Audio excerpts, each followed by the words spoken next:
Solo la omnipotencia y el amor de Dios podía inventar la Eucaristía. Él instituye la Eucaristía para que todo ese amor se perpetúe. El amor infinito de Dios por ti.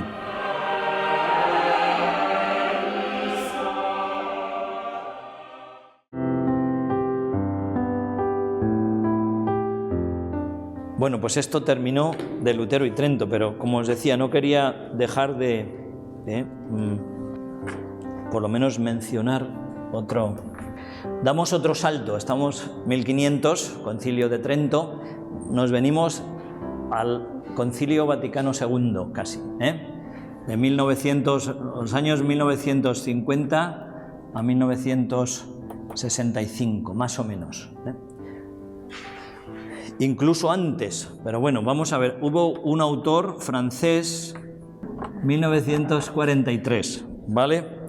Escribió un folletito que se titulaba La presencia real de Cristo en la Eucaristía, y lo escribió anónimo. Y entonces él fue el que, ¿cuál era el planteamiento que hacía de la presencia de Cristo en la Eucaristía? Entonces él decía como que en cada realidad hay como tres niveles de realidad. Un nivel físico, un nivel noético y un nivel religioso. Entonces, físico es físico-material, noético es del intelecto y después religioso. Es como una tercera dimensión de la realidad.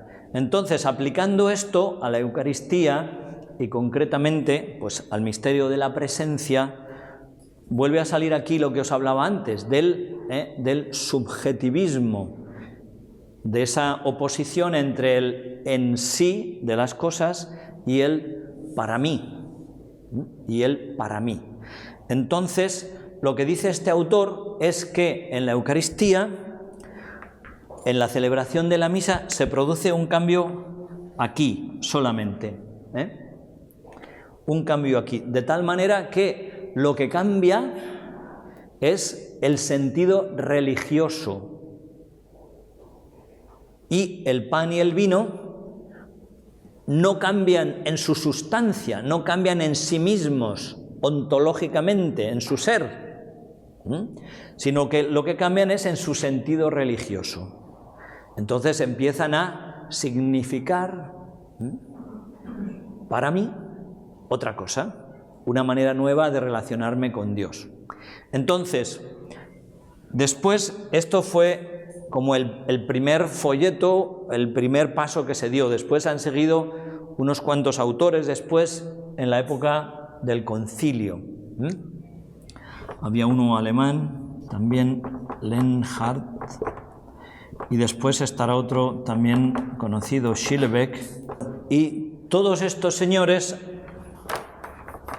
condensando y resumiendo su doctrina un poquito, pues dio lugar como a dos expresiones, la transfinalización y la transignificación, que vuelve a insistir sobre el mismo tema. ¿Qué sucede? Entonces, en vez de hablar de transustanciación, que como digo es la fe de la Iglesia y que pone el peso en el cambio ontológico, en la realidad ontológica, la transustanciación, como hemos estado explicando en qué consiste, la sustancia del pan se convierte en la sustancia del cuerpo de Cristo, el en sí de las cosas, el ser es lo que se ha cambiado.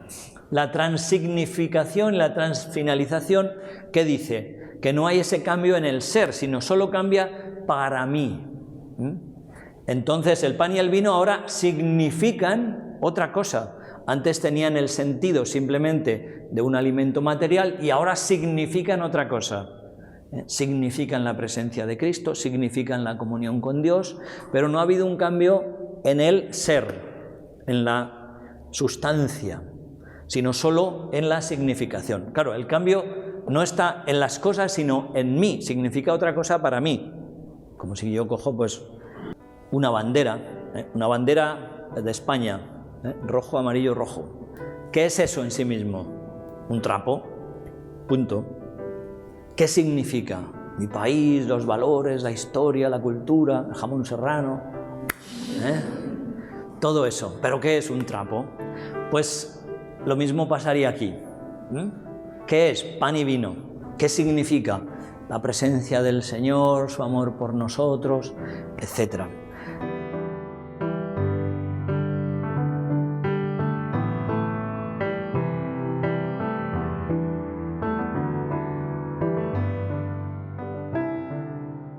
Entonces, claro, fijaos que el Concilio Vaticano II tiene lugar de 1962 a 1965. Y entonces, fijaos, pues en 1965, el 3 de septiembre, el Papa Pablo VI publica la encíclica Mysterium Fidei.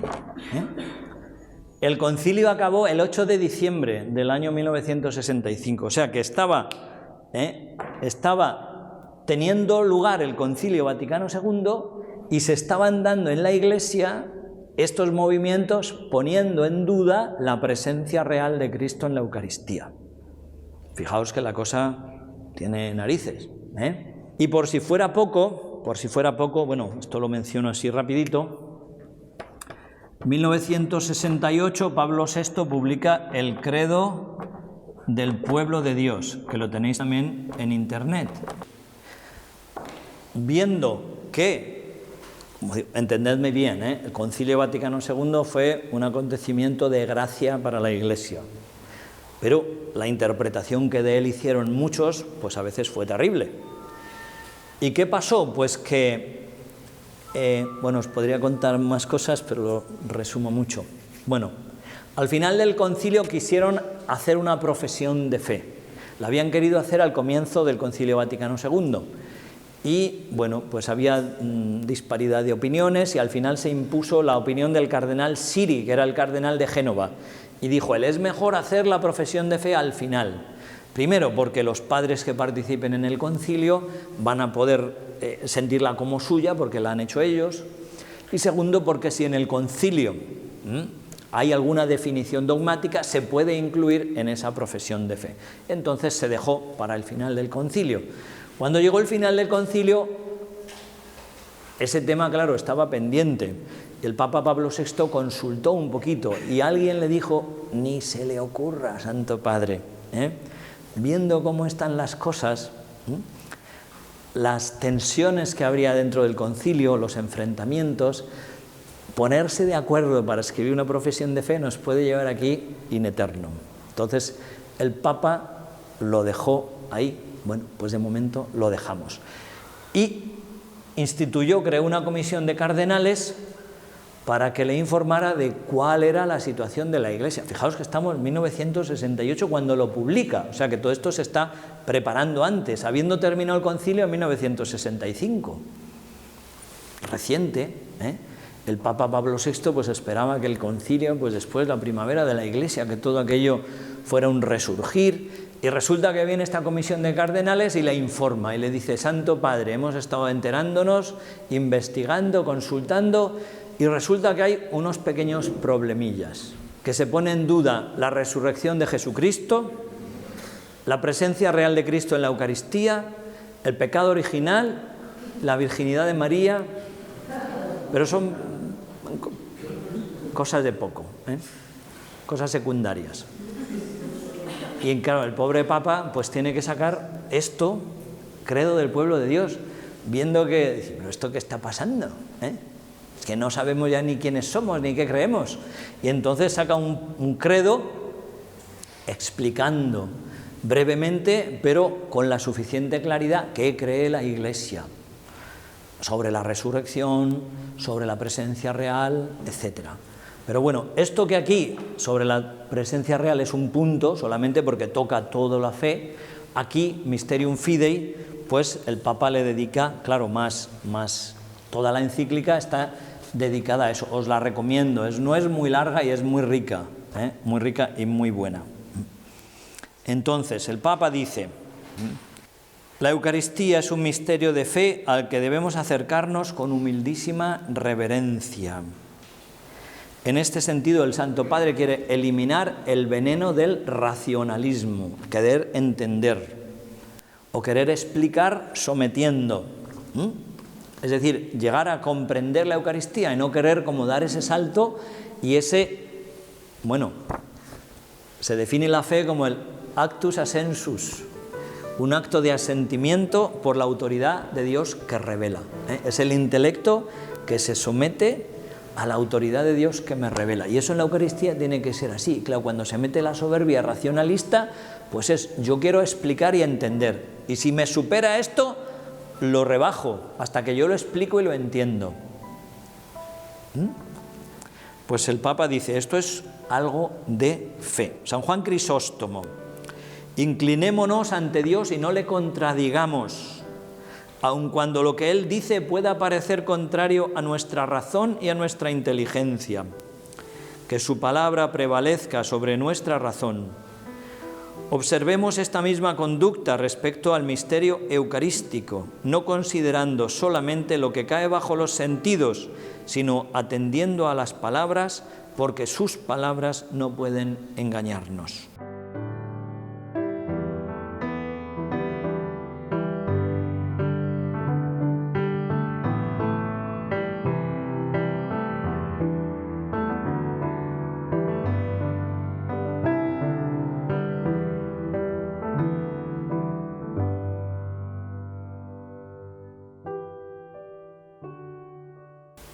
Santo Tomás de Aquino: que en el sacramento se halle presente el cuerpo verdadero y la sangre verdadera de Cristo no se puede percibir con los sentidos, sino solo con la fe, la cual se apoya en la autoridad de Dios.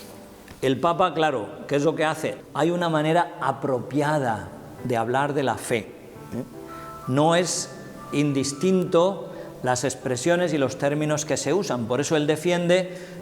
No quiere que se hable de transfinalización ni de transignificación, sino que se hable de transustanciación, porque es un término que ha sido acuñado por la teología, por la tradición, por siglos de historia y que explica de una manera precisa, concreta y clara la realidad que sucede al celebrar la Eucaristía.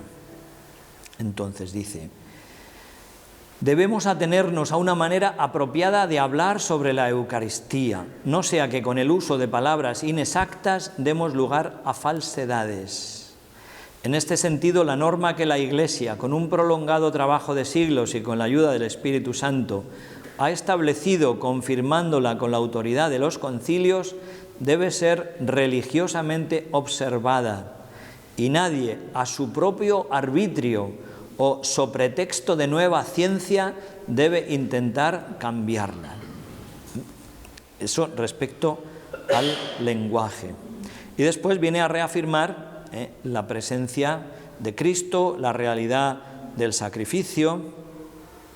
Dice, cuando hablamos de la presencia real de Cristo, porque Cristo, claro, está presente en su palabra, Cristo está presente, eso lo dice también el concilio, está presente, dice Jesús, cuando 2 o 3 se reúnen en mi nombre, allí estoy yo en medio de ellos.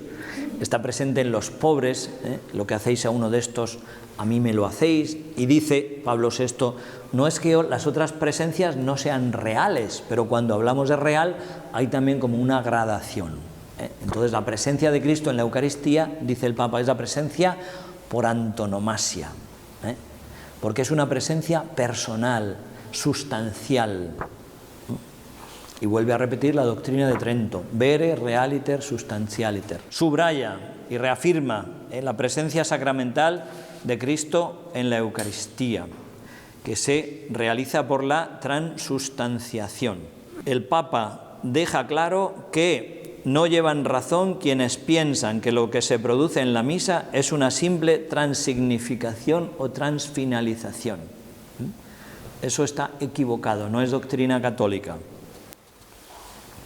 Y cita aquí a San Ambrosio, como San Ambrosio habla y dice, si la palabra de Dios Si dice la Escritura que por la palabra de Cristo ha sido creado todo el universo, pues como el que es capaz de crear de la nada no va a ser capaz de cambiar la sustancia en otra cosa.